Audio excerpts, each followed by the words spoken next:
8월 21일 아침 쓱싹 브리핑. 미국의 국가부채가 사상 처음으로 40조 달러를 돌파한 가운데 국채금리 상승과 월마트 실적 우려로 뉴욕 증시가 일제히 하락했습니다.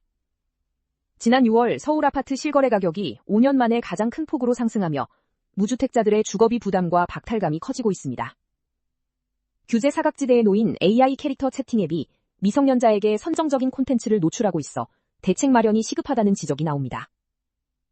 러시아에서 청혼을 받은 다음 날 텐트를 습격한 불곰에게 20대 여성이 목숨을 잃는 안타까운 사고가 발생했습니다. 삼성 SK 대규모 주주 환원 추진. 삼성전자가 100조 원, SK하이닉스가 40조 원 규모의 사상 최대 주주 환원 정책을 발표할 예정입니다. 이번 조치는 코리아 디스카운트를 해소하고 국내 자본시장의 선순환을 이끄는 계기가 될 것으로 기대됩니다.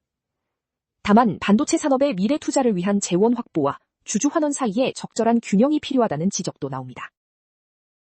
서울 아파트값 급등과 무주택자 박탈감. 지난 6월 서울 아파트 매매 실거래 가격이 전월 대비 2.5% 상승하며 5년 만에 최고치를 경신했습니다. 집값과 전세 가격이 동시에 치솟으면서 과거에 집을 사는 대신 전세를 선택했던 무주택자들 사이에서 벼락거지가 되었다는 상대적 박탈감과 우려가 커지고 있습니다. 전문가들은 서울 중심의 가격 상승세가 지속되면서 서민들의 주거비 부담이 더욱 가중될 것으로 내다봤습니다. 미국 국채금리 상승 속 뉴욕 증시 하락. 뉴욕 증시 3대 지수는 미국 국채금리 상승과 대형 유통업체 월마트의 실적 우려로 인해 일제히 하락 마감했습니다. 월마트는 매출이 시장 전망치를 웃돌았으나 오프라인 성장 둔화와 할인 정책에 따른 우려로 주가가 9% 넘게 급락했습니다. 시장에서는 재정 적자와 인플레이션 압력 등 구조적 요인으로 인해 고금리 기조가 이어질 것이라는 불안감이 확산되고 있습니다. 외국인 국내 주식 7개월 연속 매도. 외국인 투자자들이 지난달 국내 상장 주식을 31조 원 이상 팔아치우며 7개월 연속 순매도세를 이어갔습니다. 반면 국내 채권 시장에는 2조 3,880억 원을 순투자하며 4개월 연속 매수 우위를 보였습니다. 이에 따라 외국인의 주식 보유 잔액은 감소한 반면 채권 보유 잔액은 증가한 것으로 나타났습니다. 미국 국가부채 사상 첫 40조 달러 돌파. 미국의 국가부채가 사상 처음으로 40조 달러를 넘어서며 재정 부담이 심화되고 있습니다.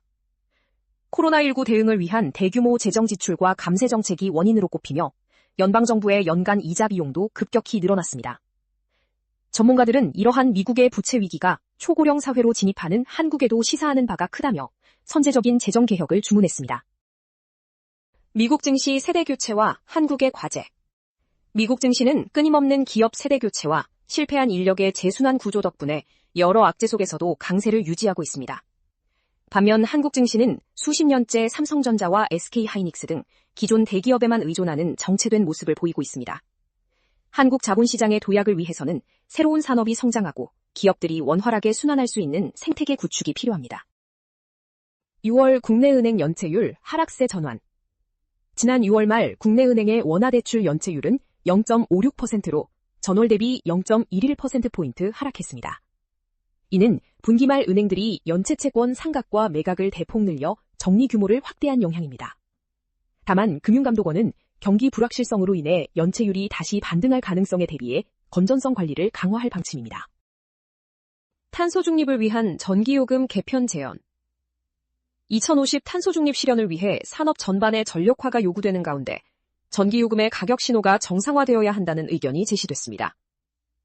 산업용 전기요금의 급등은 기업의 투자 위축을 부를 수 있으므로 안정적이고 예측 가능한 요금 조정이 중요합니다. 또한 전력 수요 분산과 지역 균형 발전을 위해 지역별 차등요금제를 실효성 있게 도입해야 한다는 지적입니다. AI 채팅 앱 규제 사각지대 논란. 최근 인기를 끌고 있는 AI 캐릭터 채팅 앱들이 연령 확인 절차 없이 운영되어 미성년자들이 선정적인 콘텐츠에 쉽게 노출되고 있습니다. 이들 앱은 유료 재화나 확률형 이벤트 등 게임과 유사한 요소를 도입해 높은 수익을 올리고 있으나 비게임 앱으로 분류되어 사전 등급 분류나 규제를 피하고 있습니다. 정부의 가이드라인은 법적 구속력이 없어 실질적인 단속이나 조사가 이루어지지 않는 실정입니다. AI 텍스트 감별 스타트업 펜그램 주목. 미국의 AI 스타트업 펜그램이 900만 달러 규모의 투자를 유치하며 업계의 주목을 받고 있습니다. 펜그램은 AI가 작성한 텍스트를 99%의 정확도로 찾아내는 감별 프로그램과 이미지 감지 기술을 개발했습니다. 창업자는 인간의 고유한 목소리를 보호하기 위해 AI 생성 콘텐츠를 구별하는 기술이 매우 중요하다고 강조했습니다. 유모차 동반, 10차선 무단횡단 논란. 대구에서 울산으로 향하는 도로에서 유모차를 끌거나 아이를 안은 여성 2명이 10차선 도로를 무단횡단하는 모습이 목격되어 충격을 주고 있습니다. 인근에 엘리베이터가 설치된 육교가 있었음에도 위험한 무단횡단을 감행한 것으로 알려졌습니다. 현행법상 횡단시설이 있는 곳에서 무단횡단을 할 경우 범칙금이 부과될 수 있습니다. 러시아 캠핑장 불곰 습격 사망사고. 러시아 알타이 공화국의 한 캠핑장에서 29세 여성이 텐트를 습격한 불곰에게 끌려가 숨지는 비극적인 사고가 발생했습니다. 피해 여성은 사고 전날 남자친구에게 청혼을 받았던 것으로 알려져 안타까움을 더하고 있습니다. 현지 주민들은 곰의 개체수 증가와 먹이 부족 문제를 지적하며 당국의 미흡한 대응에 불만을 제기했습니다. 광교 신도시 왕도마뱀 포획 난항. 수원 광교 신도시 일대에서 몸길이 1, 2m에 달하는 나일 왕도마뱀이 목격되었으나 열흘 넘게 잡히지 않고 있습니다. 시 관계자가 수색 중 도마뱀을 발견했으나 빠른 속도로 달아나 포획에 실패했습니다. 수원시는 포획틀을 추가로 설치하고 전문기관에 그물총 지원을 요청하는 등 수색을 계속하고 있습니다. 한화 이글스 연패와 키아의 역전승. 키아 타이거즈가 한화 이글스를 상대로 10대6 역전승을 거두며 5연승을 달리고 리그 3위로 올라섰습니다. 반면 한화는 6연패 수렁에 빠지며 리그 순위가 8위로 추락했습니다. 계약 마지막 해를 맞이한 한화 김경문 감독의 경기 운영과 작전 선택에 대해 팬들의 아쉬움과 우려 섞인 목소리가 나오고 있습니다. 가수 장윤정 모친 구속 후 심경 고백. 가수 장윤정이 신곡 하늘에를 발표하며 살면서 느꼈던 외로움과 고통스러웠던 심경을 털어놓았습니다. 장윤정은 힘든 순간 하늘을 원망하기도 했다며 이번 노래가 대중에게 위로가 되기를 바란다고 전했습니다. 한편 장윤정의 모친 육 씨는 딸의 이름을 사칭해 수천만 원대의 투자 사기를 벌인 혐의로 최근 구속 송치되었습니다. 남보라 대가족 일상과 베이비 샤워. KBS 예능 편스토랑에 출연한 배우 남보라가 어머니의 반찬 가게를 돕고 동생들과 따뜻한 시간을 보냈습니다. 동생들은 남보라를 위해 깜짝 베이비 샤워를 준비하며 훈훈한 가족애를 보여주었습니다.